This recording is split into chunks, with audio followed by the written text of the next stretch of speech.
Bonjour à tous, ici Elise, alias Nelvea-chan, et je vous retrouve aujourd'hui pour une vidéo Bullet Journal. Nous sommes le 1er octobre et il est donc temps de faire mon mois d'octobre.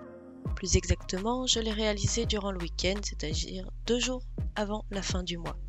On va faire ensemble sur cette vidéo la première page mensuelle, le dessin ou du moins la composition que j'ai réalisée pour mon mois d'octobre, et puis je vous montrerai à la fin de la vidéo les autres pages que j'ai réalisées.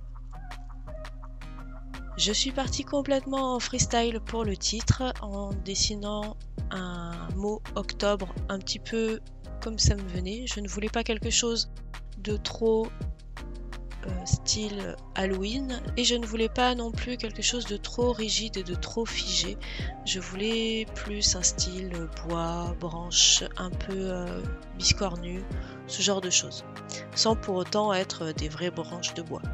Bref, je suis partie en freestyle et voici le résultat au crayon. Comme vous allez le voir, je vais utiliser un cercle, je vais essayer de trouver quelque chose qui corresponde à peu près à la taille. J'ai pris cette boîte de gâteau et je suis plutôt pas trop mal tombée pour centrer mon titre dedans. Je vais venir utiliser maintenant les nouveautés du mois d'octobre, du moins les nouveautés de l'automne Crazy Little Craft. Mais avant ça, bien entendu, je repasse mon titre et puis je vais partiellement gommer mon cercle fait au crayon pour qu'il n'en reste qu'une très légère trace pour ne pas avoir de problème une fois que j'aurai tamponné par-dessus après. Ça se voit moins et puis c'est plus facile à enlever.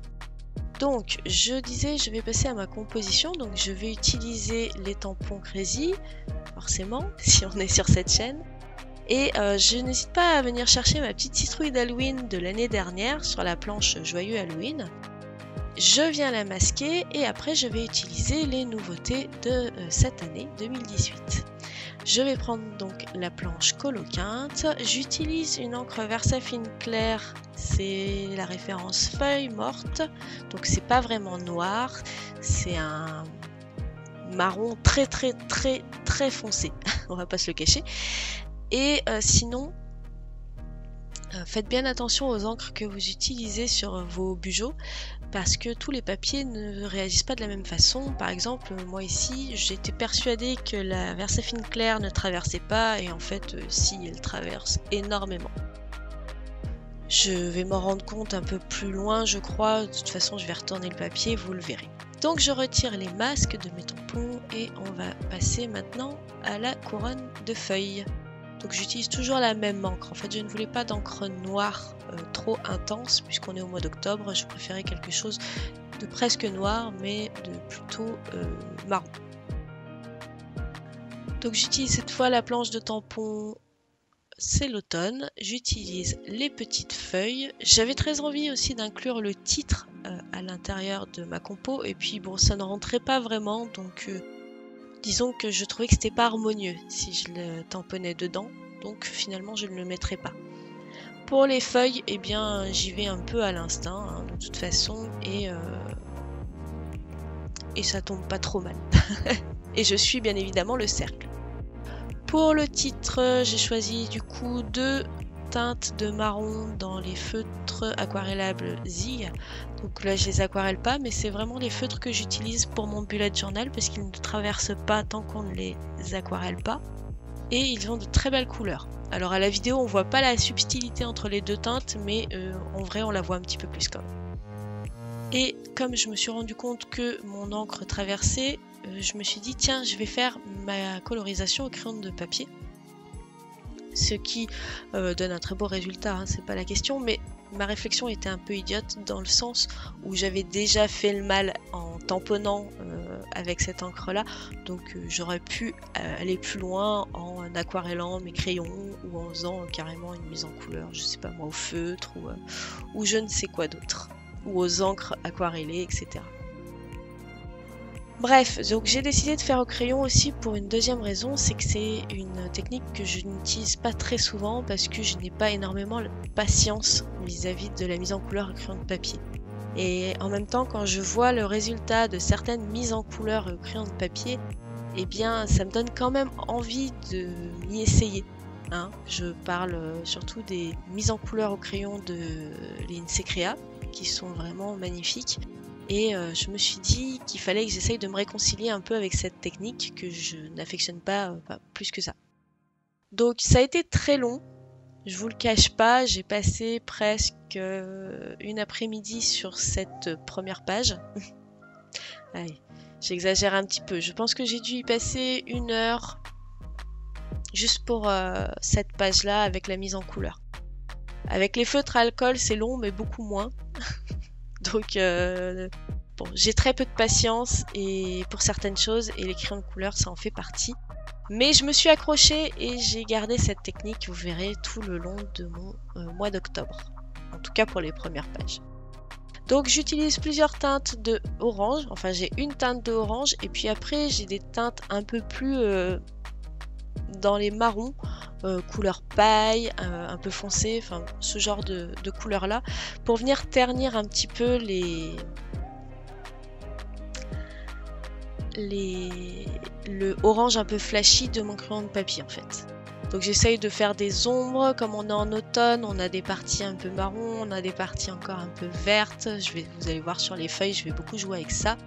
Et j'essaye de jouer avec mes crayons de couleur pour essayer de faire des couleurs un peu fondues. Voilà. C'est tout à fait possible au crayon. Hein. Là, ce sont des crayons aquarellables parce que j'ai pas énormément de teintes dans mes polychromos. D'ailleurs, il faudrait que je pense à étendre ma gamme de crayons polychromos. Et du coup, j'ai pris ces crayons-là qui sont des crayons aquarellables. Mais je vais absolument pas jouer avec l'eau dessus. Donc comme vous pouvez le voir, on peut très bien arriver à faire des fondus et des dégradés sans utiliser de l'eau avec les crayons de papier.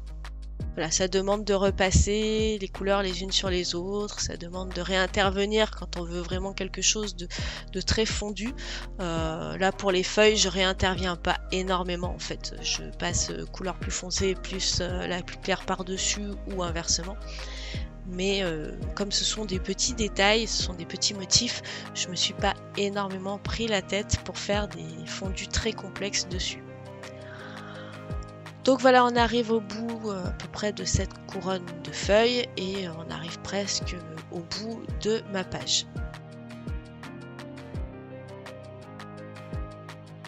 J'ai choisi d'utiliser ensuite le set de tampons coup de pinceau avec cette ligne là.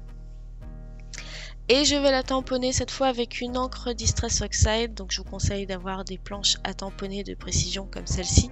C'est beaucoup plus simple parce que ce sont des tampons pleins et qu'ils demandent parfois un petit peu de repasser par-dessus.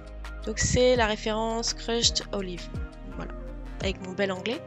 Et j'ai rajouté un petit peu de masking tape pour encadrer tout ça, parce que j'utilise pas mal mon masking tape surtout le fin, dans mon bullet journal.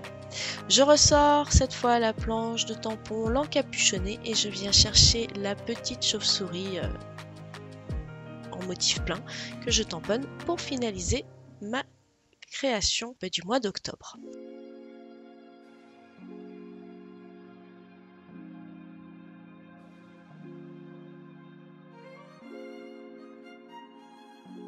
Donc voilà, j'espère que cette petite composition vous a plu. Bon, vous avez pu voir que ça avait bien traversé. Je vous mets donc là des petites photos et voici donc la double page qui est venue derrière. Donc j'ai contre-collé mes feuilles les unes contre les autres, dos contre dos pour ne plus avoir les traces de l'encre qui traverse. Et comme vous pouvez le voir, donc je me suis bien amusée aussi pour la page calendrier et pour la page affaires que je remplirai une fois que la vidéo sera publiée.